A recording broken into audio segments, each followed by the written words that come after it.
और दोस्तों जब हम खेत में इनका प्लांटेशन करेंगे तो तब भी हम कोशिश करेंगे कि और भी वर्मी कंपोस्ट डाल सकें। अगर हमारे पास पर्याप्त मात्रा में वर्मी कंपोस्ट होगा तो रूट स्टॉक माइक्रोबर्डिंग हो रहे हैं जो हमारे पीछे पड़े हैं। तो दोस्तों अच्छी बरसात होने के बाद हम इनका प्लांटेशन करने वाले हैं। तो दोस्तों प्लांटेशन से पहले हम इनको रोज पानी पिला रहे हैं, तो इसमें जो मिट्टी की मात्रा वो कम हो चुकी है, तो हमें पूरा इसका ट्रीटमेंट करना पड़ेगा। तो जब तक हम प्लांटेशन नहीं करते इनका ध्यान हमें ज्यादा रखना पड़ेगा, क्योंकि पॉलीथीन में है तो पॉलीथीन में ज्यादा केयर करनी पड़ती है।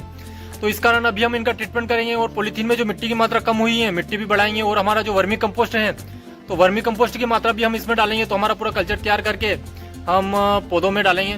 तो उसके साथ हम बरगद के पेड़ के नीचे की मिट्टी भी लेके आए हैं। तो हमारी जो नॉर्मल मिट्टी है वो नहीं लेके आए हैं हम बरगद के पेड़ के नीचे, क्योंकि उसमें जीवाणु की मात्रा अधिक रहती है। तो उसके साथ वर्मी कंपोस्ट और इन दोनों को मिला के हम पॉलीथीन की जो खाली जगह है वहाँ पर डालेंगे, जिससे कि प्लांट की ग्रोथ और अच्छी हेल्दी प्लांट हो सके। क्योंकि प्लांट जैसे आए थे वैसे भी स्थिति नहीं है, क्योंकि दोस्तों ये पूरे पॉली हाउस में और नियम से जो जहाँ पर इसका ट्रीटमेंट जिस प्रकार से होता है तो वो पूरी अच्छे तरीके से होता है। तो अभी इनमें पानी की कमी भी हो जाती है कभी कारणवश, तो ज़्यादा ध्यान रखना पड़ता है। तो अभी हम पूरा ट्रीटमेंट करेंगे इसका, और जब अच्छी मात्रा में बरसात होती है तो फिर हम इनका प्लांटेशन करेंगे। तो दोस्तों ये हमारा वर्मी कंपोस्ट, और जहाँ पर पॉलीथीन खाली है तो यहाँ पर ये आप देख सकते हैं कि दोस्तों यहाँ पर हमने वर्मी कंपोस्ट और जो बरगद के पेड़ के नीचे की मिट्टी है अब इसके ऊपर डालेंगे। तो ये बरगद के पेड़ के नीचे की मिट्टी है दोस्तों, इसमें बहुत सारे जीवाणु रहते हैं, सभी को पता है। तो ये भी एक तरह हम कह सकते हैं कि खाद का कार्य करेगी। तो इस कारण हमने नॉर्मल मिट्टी नहीं चुनी है, बरगद के पेड़ से हम मिट्टी लेके आए हैं। तो जो खाली जगह है पॉलीथीन में वहाँ पर बरगद के पेड़ के नीचे की मिट्टी और हमारा वर्मी कंपोस्ट, इन दोनों का पूरा मिलाकर हम जो है पॉलीथीन भरेंगे। तो दोस्तों जो बरगद के पेड़ के नीचे की मिट्टी रहती है हम पूरा कह सकते हैं कि ये जो खाद है वैसा ही कार्य करती है, क्योंकि सभी जीवाणु रहते हैं इसमें। तो इसी कारण हमने जो है नॉर्मल मिट्टी नहीं ली है। तो दोनों को मिलाकर और जहाँ पर भी पॉलीथीन खाली है तो इसमें हम डालेंगे। आप देख सकते हैं कि पॉलीथीन पूरी भरी हुई थी, लेकिन बार बार पानी के कारण ये खाली हो चुकी है। और जो रूट्स है ये भी दिखना प्रारंभ हो गई है।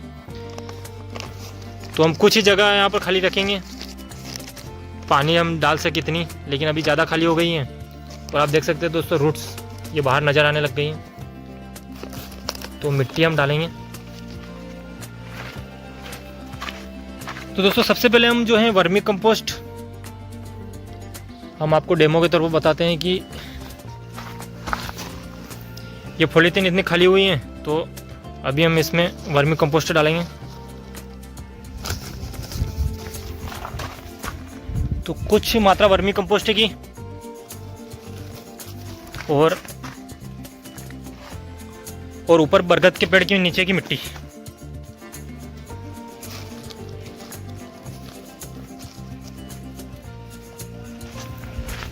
तो इसी प्रकार हम सभी पौधे जो हैं कंप्लीट करेंगे। ये पौधे हमने कंप्लीट कर रखे हैं, इनमें हमने वर्मी कंपोस्ट पहले से डाल रखा है। तो इसके ऊपर हम बरगद के पेड़ के नीचे की मिट्टी डालेंगे लास्ट में। तो जो हमारा केचुआ खाद वर्मी कंपोस्ट है वो नीचे रह जाएगा और बरगद के पेड़ के नीचे की मिट्टी ऊपर रह जाएगी।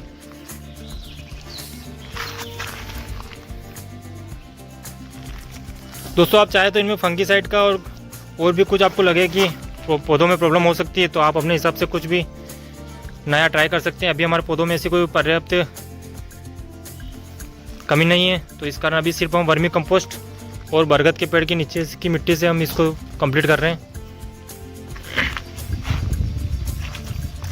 और दोस्तों जब हम खेत में इनका प्लांटेशन करेंगे तो तब भी हम कोशिश करेंगे कि और भी वर्मी कंपोस्ट डाल सकें। अगर हमारे पास पर्याप्त मात्रा में वर्मी कंपोस्ट होगा तो हम उसी का प्रयोग करेंगे। लेकिन अभी फ़िलहाल जो है अभी भी हम क्या पता कब प्लांटेशन हो पाए, इस कारण पहले से पौधों की ग्रोथ ना रुके और अच्छी तरीके से ये ग्रोथ करें। तो इसी कारण हम पूरा ट्रीटमेंट कर रहे हैं।